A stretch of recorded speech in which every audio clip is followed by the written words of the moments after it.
Ruta 66. Un camino abierto a la esperanza. Lo que algunos quieren hacer es una cosa, digamos, un poquito rara. Así que si conmemoramos estas fiestas poniéndolas como algo obligatorio para la Iglesia, no estamos entendiendo correctamente cómo se sitúa este asunto. El Nuevo Testamento jamás sugirió esto.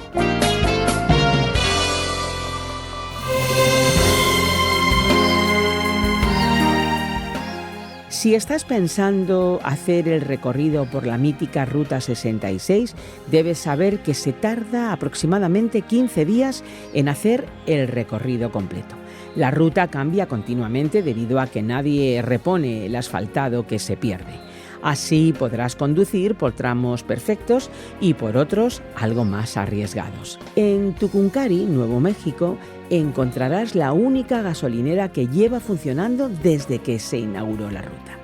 Aquí está, amigo, el programa Ruta 66, un viaje diferente que no te llevará por la carretera norteamericana, sino por los 66 libros de la Biblia. Y es que descubrir la Biblia y su mensaje es la cosa más relevante que una persona podría hacer. ¿A que sí? Estamos en Levítico, un libro que habla de la santidad de Dios. El tema de este episodio será «Es tiempo de fiesta».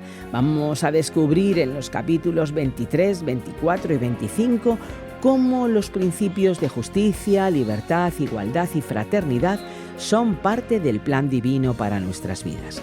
Varias sociedades ya han intentado aplicar esas verdades, pero sin éxito.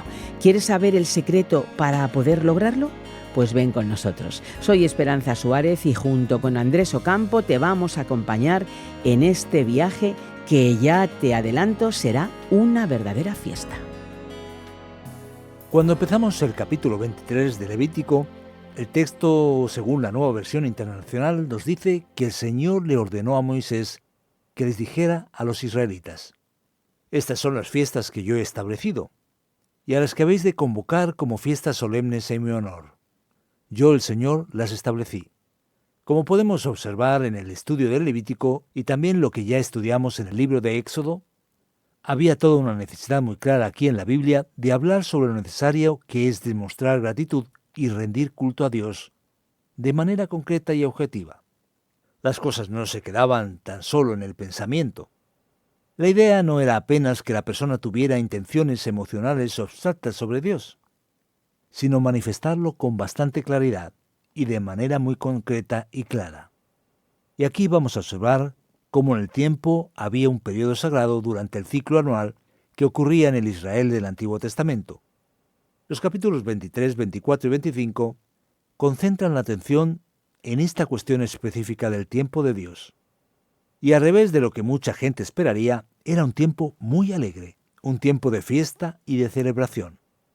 Cabe mencionar que entre el capítulo 23 y 25, en el 24, aparecen ciertas cosas que no entran en este asunto. Se habla sobre el candelabro y los panes sagrados, y sobre el caso de una israelita y un egipcio que tuvieron un hijo que cometió un gran pecado. El nombre de la madre era Selomit, de la tribu de Dan. Su hijo cometió el pecado de blasfemar contra el nombre del Señor, razón por la cual fue apedreado, mostrando que en medio de la celebración y entre la santidad y pureza se observan dos cosas. Por un lado, que hay aquellos que faltan el respeto y rechazan esa dirección de Dios. Y por otro lado, la seriedad de la ley, que se cumplió aquí. Pero volviendo al tema de las fiestas y los días especialmente sagrados del Antiguo Testamento, ¿qué es lo que se va a destacar aquí en el libro del Levítico? En primer lugar, el sábado, el día de reposo, que ya fue mencionado en el capítulo 20 de Éxodo, y que también será presentado en el capítulo 5 de Deuteronomio. Es el día de descanso, cuando ningún trabajo se podía hacer. Había un reposo para todos, incluyendo aún a los animales. Ya hemos mencionado el principio sabático que lleva a las personas a reconocer a Dios de manera especial dentro del tiempo, a reconocer su propia finitud, su condición de criatura, y a dedicar un día especial de culto al Señor. El principio sabático, de hecho, es muy sabio. Dentro de esa misma idea, había también lo que se llamaba año sabático. El capítulo 25 de Levítico trata precisamente de esto, que era el 7º año después de haberse contado 6 años. Era un año de reposo, cuando las tierras reposaban. Los campos no se cultivaban. Eso mostraba una actitud sabia de dar descanso y no agotar los recursos de la tierra. Y también demostraba la relación de dependencia y de confianza en Dios. Dentro de ese mismo enfoque, tras un ciclo de 7 periodos de 7 años, lo cual resultaba en 49 años, en el año 50 había el llamado año del jubileo.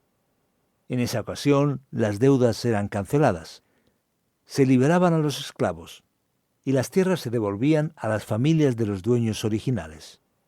Es muy interesante observar estos detalles, porque la sociedad de Israel, por medio de ese procedimiento sabio, impedía que hubiera mucha pobreza y miseria en la sociedad. Cualquier persona, por motivo de enfermedad, dificultades económicas u otros problemas, podría ir volviéndose cada vez más pobre, hasta el punto de perder las tierras de la familia, o incluso hasta el punto a veces de venderse a sí misma, como esclava. Así que, por tanto, ese era un momento de recuperación. Las tierras no se podían vender a perpetuidad, para siempre, porque la tierra pertenecía al Señor. Era un mecanismo muy sorprendente e interesante que impedía que hubiera el gran problema que arrasa gran parte de las sociedades hoy en día, y que es exactamente el aumento exagerado de las riquezas de los poderosos en contraposición a aquellos que viven en una miseria creciente. También era mencionado aquí un poco más adelante la fiesta de la Pascua, de la que ya hablamos, en la que se recordaba la liberación de Israel de Egipto. Era necesario sacrificar el primer cordero con las hierbas amargas y los panes sin levadura. Eso lo hacían todas las familias. La Pascua generalmente cae en los meses de marzo y abril. No es exactamente como la Pascua que celebramos, porque a veces cae en fechas diferentes a causa del calendario hebreo. A continuación, en los siguientes 7 días después de la Pascua, tenemos la fiesta de los panes sin levadura, en la que se comían panes preparados de esa manera. Se hacían asambleas y se presentaban ciertas ofrendas específicas. Esta fiesta, que tenía lugar a continuación de la Pascua, recuerda cómo el Señor había sacado a los israelitas de Egipto de manera apresurada. Por eso no se comían los panes con levadura. Después ocurría la festividad conocida como Fiesta de las Primicias, que también podríamos denominar como Fiesta de los Primeros Frutos. La encontramos aquí en el capítulo 23, después del versículo 9. Esa fiesta reconoce la generosidad y la bendición de Dios a través de las cosechas de la tierra. Era necesario presentar una gavilla al principio de la cosecha. Esa gavilla de las primeras espigas de cebada se presentaba como ofrenda mecida al Señor. También era necesario hacer un holocausto y una ofrenda de cereales. Después, más adelante, generalmente entre mayo y junio, venía la famosa fiesta de las semanas, o como decían en hebreo, Shavuot. Era la fiesta de la cosecha, más tarde también llamada Pentecostés, que aparece también en el Nuevo Testamento, como sabemos en el capítulo 2 de Hechos. Era una fiesta en la que se demostraba alegría y acción de gracias por la bendición de Dios en la cosecha. Una fiesta, por cierto, muy alegre, en la que se traían los primeros frutos de la cosecha de trigo. Es interesante el que sea exactamente esa fiesta que tenga una relación más profunda con el cristianismo, a causa de la venida del Espíritu Santo, precisamente en Pentecostés. Después, ya alrededor de septiembre y octubre, dependiendo del año, tenemos la fiesta de las trompetas, que en el judaísmo posteriormente pasó a ser denominado Día de Año Nuevo, el Rosh Hashanah. Leemos sobre ella a partir del versículo 23 del capítulo 23, aquí en el libro de Levítico. En esta ocasión, el pueblo de Israel se presentaba al Señor para pedir y recibir el favor de Dios. Había una asamblea en un día especial de descanso que se celebraba con sacrificio y con el sonido de la trompeta, conforme leemos aquí en la Biblia. A continuación, justo después del Año Nuevo, en realidad 9 días después, tenemos el Día de la Expiación, o Día del Perdón, también conocido como Yom Kippur. Es el 10º día del 7º mes, mientras que el Año Nuevo era el primer día del 7º mes del año civil. Esta fiesta generalmente también cae en octubre, y es un día de reposo, ayuno y sacrificio de expiación por los sacerdotes, por el pueblo, por el tabernáculo y por el altar, tal como estudiamos recientemente en Levítico. La idea general era la purificación de todo el pueblo, del sacerdote e incluso del lugar santo. Después, 5 días más tarde, empezaba la fiesta de las cabañas o tabernáculos, nombrada en la Nueva Versión Internacional como fiesta de las enramadas, porque es la fiesta que marcaba el final de las cosechas. Es el Sukkot, una semana de fiesta por la cosecha que recordaba además que el pueblo había vivido en cabañas o tiendas cuando salió de Egipto, y se ofrecían también sacrificios. Se destaca aquí la gracia de Dios, porque ese pueblo deambuló como nómada y ahora estaba allí agradeciendo la productividad de la tierra de Canaán. Al final de este periodo, en el último día de la fiesta de las cabañas o enramadas, ocurría una reunión solemne, especial, un día de convocatoria, de descanso y de sacrificio que celebraba el fin del ciclo de las fiestas presentadas aquí en Levítico. Estas fiestas que mencionamos, como son el sábado, la Pascua, la de los panes y levadura, la de las primicias o primeros frutos, el día de la expiación, la fiesta de las cabañas, tabernáculos o enramadas, y también el año sabático y el de jubileo, mostraban a Dios como Señor del tiempo. Así que estas son las fiestas mencionadas aquí en el libro de Levítico. Pero es importante mencionar que más tarde surgieron 2 fiestas también relevantes, que no aparecen aquí porque son posteriores. Una es el Purim, que es el día de alegría especial por la liberación de Dios de la destrucción durante el reinado de Esther en Persia. Ese recuerdo especial aparece en el capítulo 9 del libro de Esther, y esa fiesta generalmente tenía lugar entre febrero y marzo. Y también tenemos la fiesta de la dedicación, o fiesta de las luces, conocida también como Hanukkah.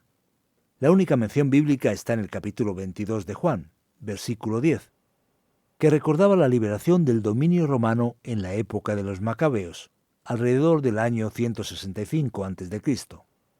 Así que, como vemos, Dios es el Señor del tiempo. Eso es verdaderamente muy especial, y se debe celebrar. Esta realidad aparecía aquí en el Antiguo Testamento y el pueblo entendía y mostraba de manera concreta el reconocimiento de las bendiciones de Dios, que el Señor es Dios y que el Señor es Dios del tiempo y de la historia. Esa, por cierto, es una lección teológica muy importante que hemos de aprender aún en los días de hoy.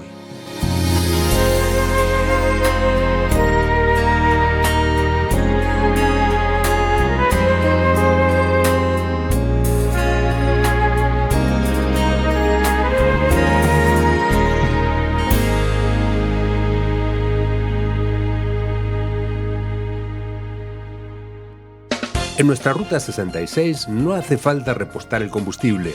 El propio camino llena nuestro tanque espiritual. Ruta 66, mucho más que un viaje. Llegamos al tiempo de las preguntas en este estudio sobre el libro de Levítico, donde abordamos los capítulos 23, 24 y 25. Esta es nuestra Ruta 66, un programa original del profesor de Biblia Luis Ayau, producido por Radio Encuentro, Radio Transmundial en España. Un espacio traducido por Mateus Rodríguez y presentado y adaptado por el profesor de Biblia y comunicador Fernando Díaz Sarmiento. Y para ti que nos escuchas, decirte y recordarte, como lo hacemos siempre, que puedes plantearnos tus sugerencias, tus preguntas, tus comentarios, tus dudas en el WhatsApp o Telegram 601 20 32 65 con el prefijo +34 desde fuera de España. También lo puedes hacer en el correo electrónico info@radioencuentro.net.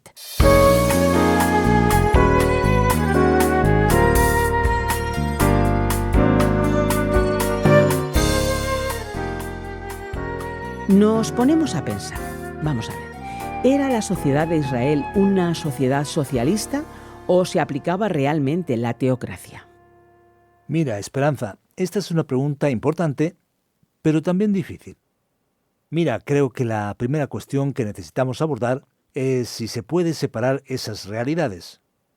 Sin entrar a discutir esa ideología en sí, podríamos decir que la sociedad de Israel era socialista en el sentido positivo del término, en cuanto a que presuponía que todos necesitaban ser alcanzados por las bendiciones de Dios y que la sociedad tendía por sí mismo a un control arrogante y dominante de los poderosos. Por lo tanto, se caminaba rumbo a intentar que los bienes estuvieran más distribuidos entre las personas. Pero cuando pensamos en el socialismo actual, que ha recibido una influencia secularizadora, nos damos cuenta de que las mejores ideas socialistas fueron copiadas de la propia Biblia, aunque nunca citaron la fuente, el copyright. De hecho, los mayores teóricos del socialismo conocían bien la Biblia, y el gran problema de su planteamiento es que quitaron a Dios de la educación. Es una equivocación hacerlo, porque la base de la ética es exactamente la confianza y la fe en un Dios real. Deberíamos, por tanto, actuar de una manera sabia, que no le quita la iniciativa individual. Y es que las sociedades socialistas radicales la quitan por completo. Desde una visión sabia, las personas siguen teniendo el fruto de su trabajo, según su esfuerzo, y le da valor a Dios y a la realidad de Dios y de la dirección divina, a la vez que establece mecanismos que impiden que la sociedad caiga bajo el dominio de poderes sin escrúpulos. Así que, por así decirlo, y sin caer en malentendidos, es una sociedad socialista en el buen sentido, siempre y cuando esa especie de socialismo respete el lugar de Dios.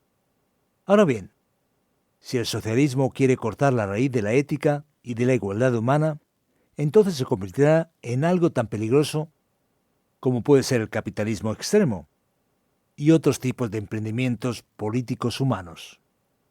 Ahora otro asunto. Esas fiestas que observamos en estos capítulos estaban muy vinculadas a la agricultura, ¿no es así?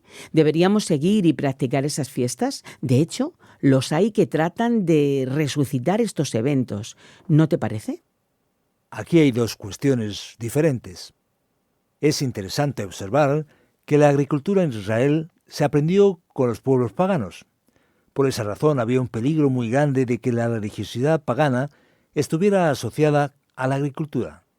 Por lo tanto, ¿qué hizo Israel en su experiencia religiosa histórica? Cambió la interpretación naturalista pagana de la agricultura, en que se adoraba a las divinidades que supuestamente eran capaces de garantizar el buen tiempo y las cosechas. Así que la cosa era bien interesante. Por ejemplo, al comienzo de marzo, coincidiendo con la Pascua, tenía lugar la cosecha de la cebada. Después, en abril o mayo, ocurría la cosecha general, que incluía la del trigo. También las vides eran podadas en esta ocasión, cuando ocurría la fiesta del Pentecostés. Incluso la tradición judía terminó más tarde diciendo que la ley fue entregada durante la fiesta del Pentecostés. A continuación, alrededor de junio y julio, llegaban las primeras uvas, y un poco después aparecía propiamente la cosecha de las uvas. Sobre julio y agosto era el turno de los higos y olivas o aceitunas, y la vendimia tenía lugar entre agosto y septiembre. Cuando llegaba septiembre y octubre, ¿qué ocurría? El Año Nuevo, el día de la expiación, y a continuación la fiesta de las cabañas, Sukkot, y se araba la tierra. Después de haberla arado, en octubre y noviembre, era la siembra de los granos que crecían cuando llegaba la primavera. Los higos de invierno aparecían alrededor de enero y febrero. Y entre febrero y marzo había la retirada del lino, y las almendras florecían. Esa se convirtió en la época de conmemoración del Purim. Así que lo interesante es que el enfoque es ese. Ahora bien, ¿qué pasa con esas fiestas hoy? En primer lugar, es interesante observar que en la propia Biblia y en la historia, estas fiestas tuvieron un cambio de significado. Por ejemplo, el Pentecostés fue absorbido en la tradición cristiana y asociado con la venida del Espíritu Santo, aunque originalmente era una fiesta dedicada a la cosecha. Así que las fiestas tienen significados diferentes.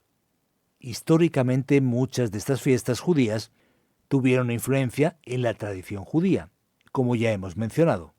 Por ejemplo, después se incluyó una idea que no está en el texto y que no está en la Torá, y que fue legislada por el judaísmo después. Nos referimos a la idea de que la ley fue dada durante el Pentecostés.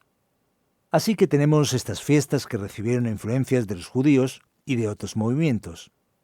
Hoy en nuestros días, en parte del ámbito evangélico, existe un intento de repetir estas fiestas. Es interesante notar que el principio de estas fiestas fue tomar un contexto pagano y cambiarlo para dedicarlo al Señor. Hoy lo que algunos quieren hacer es una cosa un tanto extraña. Para empezar, tendríamos que volver a un calendario judío en vez de, podríamos decir, sacralizar la realidad que tenemos alrededor, influenciándolo con perspectivas cristianas. Así que si conmemoramos estas fiestas pensando en volver al Antiguo Testamento y poniéndolas como algo obligatorio para la Iglesia, lo cierto es que no estamos entendiendo correctamente cómo se sitúa este asunto. El Nuevo Testamento jamás lo sugirió. Si la persona está en un contexto judío-cristiano en el que eso tiene un valor cultural, la cosa es distinta. Es como cuando alguien celebra su fiesta nacional, como el 12 de octubre en España o los días de independencia en los países de América. Una persona de origen judío celebra estas fiestas como algo de su pueblo. En ese caso no hay problema, siempre y cuando no haya un enfoque legalista y meritorio en ello. Otra cuestión es que alguien puede incluso conmemorar una fiesta como esas en el sentido de mostrar didácticamente cómo las cosas ocurrían. Pero si lo que hacemos es volver al calendario agrícola de Israel en el tiempo de la ley, entonces no estamos entendiendo nada cuál es el enfoque del Nuevo Testamento. Ese no es el camino, digamos, debidamente adecuado según la perspectiva hermenéutica de las Escrituras. Muy bien, de acuerdo. Nuestro tiempo se está agotando, pero quiero hacer la última pregunta. Creo que entre las fiestas, la más esperada era el año del jubileo. ¿No podríamos implementar al menos esa fiesta en los días de hoy? Mira, Esperanza, la idea es interesante. A muchos movimientos sociales incluso les gustaría. Pero la cuestión es la siguiente. Hay mandamientos ceremoniales que se cumplieron en Cristo, y hay mandamientos teológicos y éticos en la ley que permanece. Y los hay que son de naturaleza social y política. Esos últimos no podemos trasladarlos aquí porque gran parte de la sociedad de hoy es urbana. Así que el enfoque no es exactamente la propiedad, sino los principios de justicia, igualdad y libertad, que son los que deberían llevarse en serio para hacer que una sociedad subsista correcta y equilibradamente. Bueno, Fernando, pues muchas gracias. Ahora ya viene la aplicación de nuestra Ruta 66. Para ti, amigo, que estás ahí y nos estás escuchando.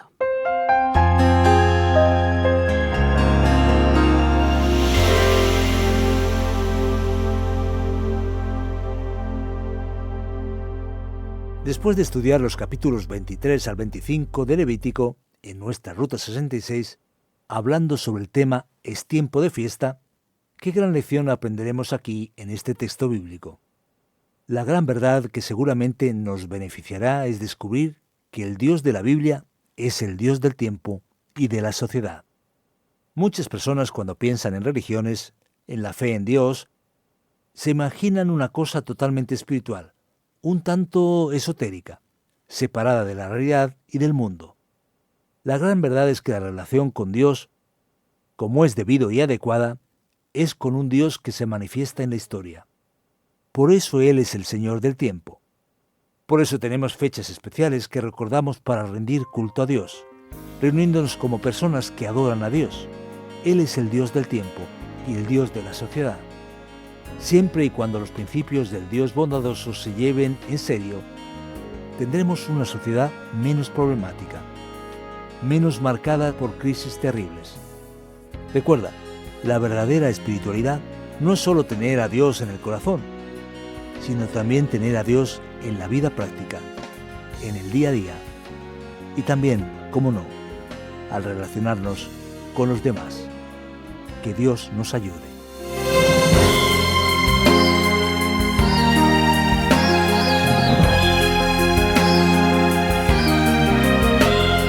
Por hoy nos quedamos aquí en nuestra Ruta 66. Te esperamos para el próximo episodio de nuestra Ruta 66, aquí en esta misma emisora o en la plataforma de podcast. Si quieres escuchar este programa de nuevo o alguno de los anteriores, puedes hacerlo a través de nuestra página web o en la página RTM 360, también descargando la aplicación RTM360. Tenemos nuestra propia aplicación y los programas están también disponibles en varias plataformas digitales como Spotify, eBooks y iTunes. En las redes sociales nos encuentras como RTM Ruta 66.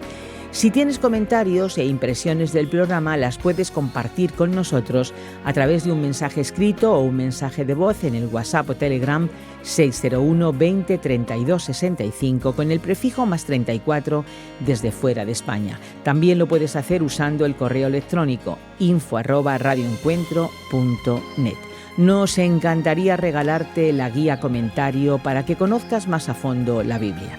Solicítala en las vías de contacto que te acabo de mencionar. Estuvo en la parte técnica Andrés Ocampo y te acompañó Esperanza Suárez. Nos vamos, pero contamos contigo en nuestra próxima y particular Ruta 66. Un camino abierto a la esperanza, un encuentro con el autor de la vida.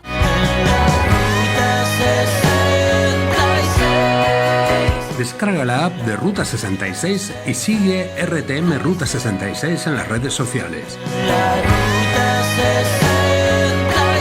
Aquí te esperamos.